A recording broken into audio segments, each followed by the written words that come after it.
Hi, my name is Amy O'Donnell. I'm the Director of Communications here at Texas Alliance for Life. Welcome to this week's TAL Update. You've probably seen us mention on our website, on Facebook, and on Twitter an amazing play called Viable is coming to Austin, and you'll have an opportunity to sit in the audience tomorrow, in fact, April 23rd. We're going to get in the details about that towards the end of this production, as well as in the information in the post section itself. But today I have the privilege of speaking with one of the actors from Viable, Giselle Gathings. Giselle Gathings is joining us today, and it's my honor to have her. She plays Judy in the play Viable. Welcome, Giselle. Thank you for having me, Amy. Absolutely, absolutely. So I did a little research on Giselle, and I found that she is a real estate broker, but she actually has an even more dynamic background than that. Giselle, can you tell our viewers today a little bit about you, who you are when you are off stage, what you do day to day, and how that helps you to do what you want to do on stage, and not even just on stage, but vocally with your voice in other settings? Sure, that would be great. Um, day to day, of course, as you mentioned, I'm a real estate broker, but I also work with a lot of community development organizations, working with youth. Somehow, things always take me back to youth or music or something that has to do with stage, and I enjoy it quite a bit. My background, I've always used both sides of my brain. My background is in engineering, and it went great with real estate, and particularly being an industrial engineer with flow and space when it comes to homes and being able to lay out subdivisions. I also have a background in human development and human organizational systems. So that's another thing that I think leads me to be involved with community services and community activities and organizations because of the way that I can kind of bridge my artistic piece with the technical piece and help find solutions because I do like getting answers and I'm a solution oriented person, but I also like having the conversations and the dynamics. And that's kind of what brought me to Viable. Here in Greenville, South Carolina, there are a couple of different local playhouses, and I actually was referred to John by Center Stage here in Greenville. And to be quite honest, and John also knows the story, I wasn't going to even entertain and look at this role. I was not going to, and it wasn't because of the script. The piece is beautifully written, but I just wasn't going to do it. And I was actually led to entertain this role. In fact, I was told pretty much, yeah, by the Holy Spirit, you're going to look at this and you're going to do this. And I've got a plan. I've got something I want you to do with this. Mhm. So after reading the piece and going and auditioning and getting into the role, it was a great fit. It was a natural fit.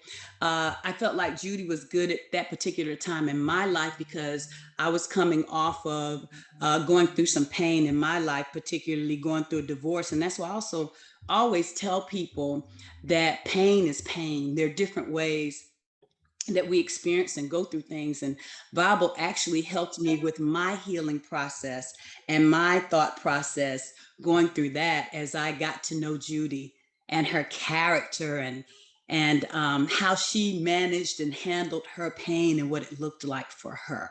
So, I'm very honored to be a part of this production that speaks to the pain that not only women Mhm. go through, but men and families experience, and how not dealing with healing Mhm. can place scars and wounds and things on top of relationships and opportunities in our lives that can be blooming, but it ends up just putting the light of the candle out because of not dealing with this pain.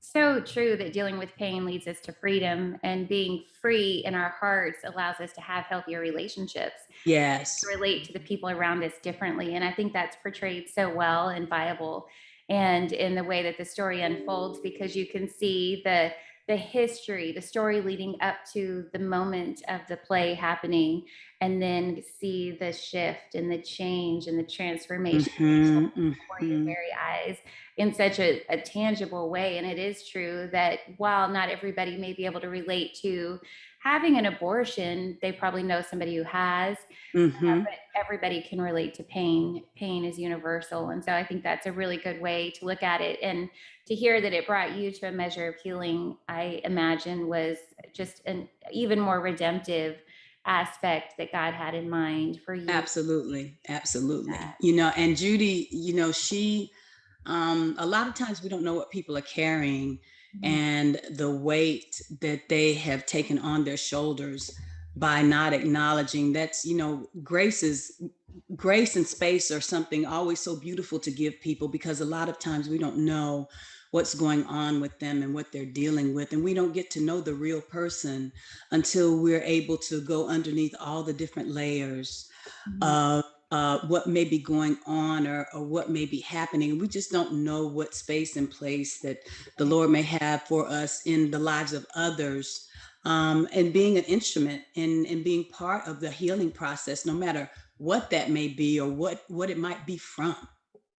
You have a very ministering heart. I can tell that you care about people, that empathy is something that seems to come a little bit more naturally for you. And Yes. everybody lands differently on that scale. But the fact that you can empathize with people, put yourself in their shoes, relate to what they're walking through, be in touch even with your own areas of healing as godly Mm-hmm. champion, just tells me a lot about who you are. And I imagine that you doing Viable, you've seen a lot of hearts touched through this production. And so I would just love to hear from you without, giving away obviously names or stories in a way that would betray confidences. What are just some things that you've seen generally unfold in the audiences around the country who've seen this play? Well, the very first show we did in Greenville, South Carolina at First Presbyterian, and you're right, I am an empath, I'm empathetic. Um, A gentleman walked out of the show during a time when I was exiting to get ready to come back in. And the empath in me wanted to stop and go console him. And of course, there were people there to do that and to talk to him and to deal with him. And I really had to focus to stay where I needed to be. So, to see grown men walk out and be touched and really deal with the pain of George, as well as Judy and just the family, is something that's been very interesting. To see people just release, mhm, if you will. I have friends that have come to this show that are very close to me that after seeing the show a few months later, confessed to me that they had been through this in younger age, or they had been through this because the doctors perhaps told them that they couldn't make full term or a lot of different things. So I had friends that I'm very close to even have conversations with me, and when I say close, I mean people I've known over 20 years wow. that started opening up and talking about it, pretty much saying, but this is what I knew, this is what was this was the way that I was told that this was to be done. It's what I had seen in my family. It's what I had seen done, and this was the solution that I was told how this should be handled. So to hear people come up and tell their stories, to see them, just to see them weep and not get caught up in this. I really had to sleep with this character Judy because she's very different from who I am. Mhm, And it was very challenging, and the fact that John saw that I could bring her to life, mhm, is something that I'm very appreciative of, and knew that I could go in and dig into her pain and get an understanding of even how she would behave and what this looks like. So the fact that a lot of women have come up to me and told me I am Judy or I was Judy right. is something that has been very interesting. People that relate with the counselor in the show. There are people that come and have said, I'm here. And Right. I'm glad that I'm still here, and people that relate to George Scott's character that come up to him and talk about how they went through that and they stayed. Because I have several male friends that have been, I don't know if I could have been up for the challenge, Right. Right. with something like this relationally. So we even heard from one gentleman in Arkansas that went back and reconciled with his sister Hmm. because of something she had done many years ago. And he's like, he wouldn't talk to her. Wow. He would have nothing to do with her because of that choice.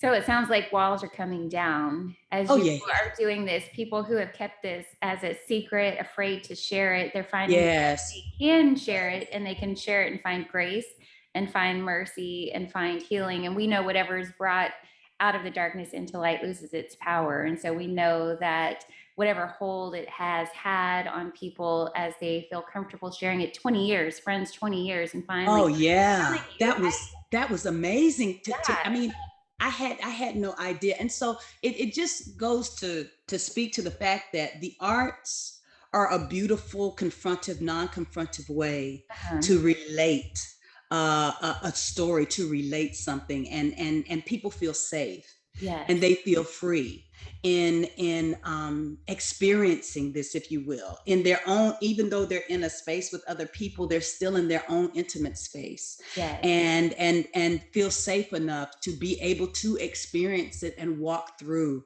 to the other side. And this is one of the beautiful things that the arts really provides, that a speaker or somebody telling you about, what was for them, when we don't necessarily know the dynamics of how it might be for someone else. And that's the beauty that Bible is able to do that, It's a you know. story that touches lives. Yes, Yes. yes. Storytelling is one of the best ways to really reach people in general. One of the most effective forms of communication is telling a story. And even for me in my role as a communications director, I recognize that for any messaging we put out there, if we add a story, if we even add a quote, a piece of Mm-hmm. somebody else's story or language around a topic, we capture hearts in a far greater way than just talking about facts and just going over here's what happens factually. If you have an abortion, here's what can happen to your heart, to your mind. But to Yes. portray it in a story, it is a way to bring down walls and make it relatable for people. And I think that is why storytelling is so effective and why this play impacts so many lives.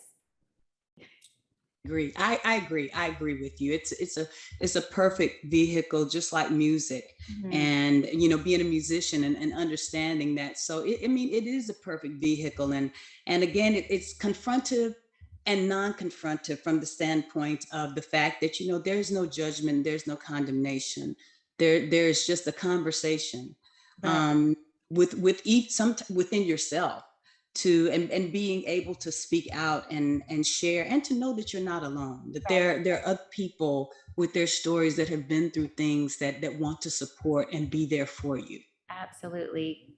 Well, when I watched it, it drew me in. I actually got a DVD of it, watched it here on my computer. I knew that we were going to be promoting it as a part of our partnership with Embrace in their portrayal of Viable that they're showing at a dinner theater. And so I watched it and I found myself drawn in and really like pulled in, and I wanted to see what happened. And that's how good it is. So you're going to be here in Austin in just a day. Our viewers will have an opportunity to see you. So I want to say, if anybody hasn't signed up yet, we want to encourage them to do that. We are going to put the details in our post where you can get tickets, how many tickets are still available, and then also just the times and all of those details. And so we want to encourage everybody to come out.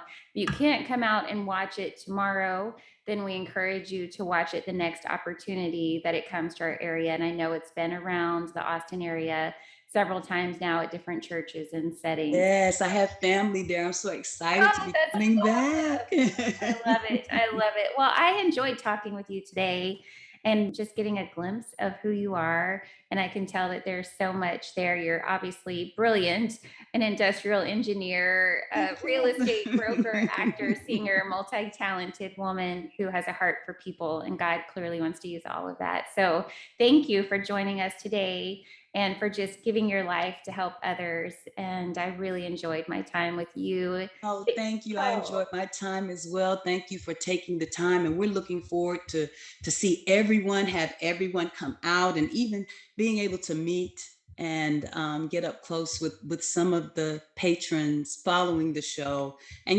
just to be able to have those intimate conversations and just talk about things. We are looking forward to coming to Austin. Oh, I love it. I love it. Well, thank you all for tuning in to this week's Tall Update. We hope to see you tomorrow at the event, and we hope to see you back here again for our next update next week. Thank you so much.